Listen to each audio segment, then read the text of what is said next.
Alam mo ba na may mga taong nagkakaroon ng purple na ihi? Kung gusto mo malaman kung sino sila, just watch this. Ihi na lang ba nagpapakilig sa'yo? Alam mo ba, na sa ihi pa lang malalaman mo na kung may sakit ka o wala. Dahil ang ating ihi ay may iba't ibang klase. Panoorin mo ang video na to para malaman mo kung anong klase ang ihi mo. Baka mamaya may sakit ka na, hindi mo pa alam. Alam mo, maraming bagay ang pwede makaapekto sa ihi ng tao. Una na dyan ang mga kiniinom natin, mga kinakain natin, at ang mga iniinom nating medicine. Ang iba't ibang uri ng ihi ay ang clear urine, bright yellow urine, dark yellow urine, pinkish red urine, orange urine, and green-blue urine, at ang pinakalas ay ang purple urine. May purple pala, guys. First in our list is the clear urine, no color urine. Ibig sabihin yan ay ikaw ay hydrated, well hydrated. Libangan mo uminom ng tubig kaya nawala na ang kulay ng iyong ihi. Pero nothing to worry kasi hindi siya delicate sa mga tao. The second one is the bright yellow urine. Kadalasan na nagiging sanhi ng pagiging bright yellow urine ay ang mga vitamins na iyong iniinom. Like for example, vitamin B, vitamin C, o beta-carotene. Pero nothing to worry kasi nilalabas lang niya yung mga excess na vitamins na hindi na kailangan ng katawan. Pero nothing to worry about. Ibig sabihin, healthy pa ang yung kidney pag nothing to worry at ganyan pang kulay. Bright yellow.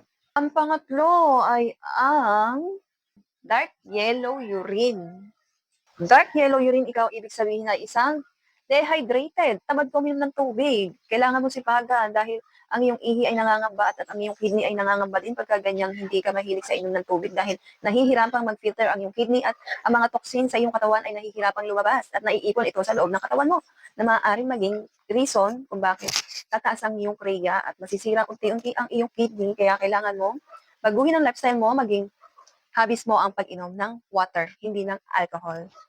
Pero, huwag kang mangamba dahil, ano pa yan, early sign, kumbaga. Kailangan mo lang agapan, kaya kailangan mo maging water drinker. Pang-apat ay ang orange urine.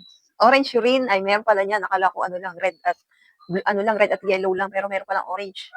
Ang orange urine ay kadalasan, nakikita to sa mga taong nagtitake ng medicine ng TB or tuberculosis medicine. Sakto may nag-comment sa akin na paano daw yung mga nagtitake ng TB meds na may kulay orange na ihi, may sakit na din daw ba sila sa kidney? Yan tanong sa akin yan. Nakalimutan ko ng pangalan pero tanong sa akin.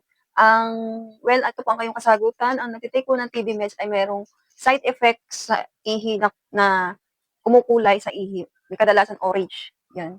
Hindi siya ibig sabihin na mayroon ng kidney disease o may sakit sa bato hangga't wala kang nararamdaman sa masakit sa iyong katawan o hindi ka naman nakukulangan sa pag-ihi, hindi din naman kadalasan sa pag-ihi, basta nagkulay orange lang at nagte-take ka ng TB meds, ibig sabihin side effects yon ng pag-take mo ng TB meds. Pero nothing to worries at ang mga kadalasan din ng pag-take ng vitamin B complex at vitamin A o kaya nasobrahan sa pagkain ng carrots, nagiging kulay orange ang ihi mo. Ang panlima, red or pink urine.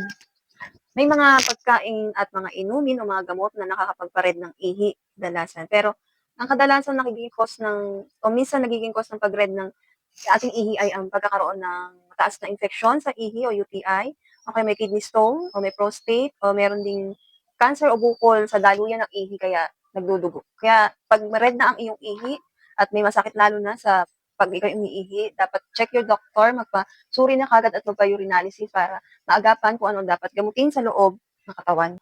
Pang-anim ay ang dark brown urine. Ito ay indikasyon na o nagsa-sign na may sakit ka sa liver na kailangan mo agad-agarang check-up dahil ano 'to, tawag dito, delicate sa isang tao, isang pasyente ang dark brown na kaagad ang ihi. Ganyan yung sa'kin, dati. Naging dark brown, parang nesty, tapos mabula, ganyan. Pero dedma ko lang, hindi ko pinansin kasi hindi ko alam na sign pala yun. At yun, hanggang sa naging kidney failure tayo, guys. Pero pag kayo nakita niyo yung ihi niyo ay brown, kailangan niyo agad magpa-check-up. Pero may mga gamot na nakakapagpa-brown ng ihi, pero ano, para to make sure kailangan magpa-check-up na kaagad kayo pag ganyan ang kulay ng ihi niyo. At ito, guys, merong blue or green na ihi. Blue-green ihi, urine.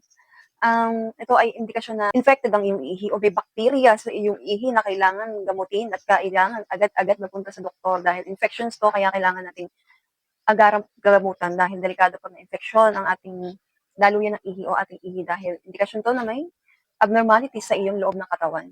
Kaya check your doctor agad-agad. And the last but not the least, ang purple urine. Gulat ako dun na purple urine. Ang purple urine bag syndrome or PUBS ay isang rare condition kung saan ang ihi sa bag ay magiging purple. Kadalasan ito ay sa mga catheter na mga elderly na nakikita. Kaya siya nagiging purple ay ito ay nagdudulot ng infeksyon sa ihi. Kaya yung ihi sa bag ay nagiging purple. Kadalasan ito ay nakikita sa mga elderly na mga nakakatheter at sa mga may chronic constipation na need gamutin ng mga infeksyon para bumalik sa dating kulay ang ihi. Kaya remember guys, sa ihi pa lang malalaman mo na kung may sakit ka o wala. Dami na tayong pwedeng malaman tungkol sa kalagayan ng ating kidney dahil ang ihi ang ating window type patungo sa ating kidney. Lagi mo tandaan, pag may nararamdaman ka, check your doctor, urinalysis test, agad-agaran, mura lang naman to, mga 50, 100, para make sure ka sa kalagayan ng iyong katawan at ng iyong kidney. Kaya kung gusto mo pa ng kinikilig ka, alagaan mo ang ihi mo. Remember guys, this is a basic info na gusto kong i-share sa inyo. Lalo na sa may mga normal pang ihi, para maagapan kung ano man ang mga nangyayari sa inyong katawan dahil sa ihi pa lang, malalaman nyo na kung anong ang abnormalities sa inyong katawan. Remember, prevention is better than cure. And health is wealth, guys. This is Jellica, a kidney health advocate, not a health professional. For more healthy tips, follow for more. Share nyo na rin ito, guys.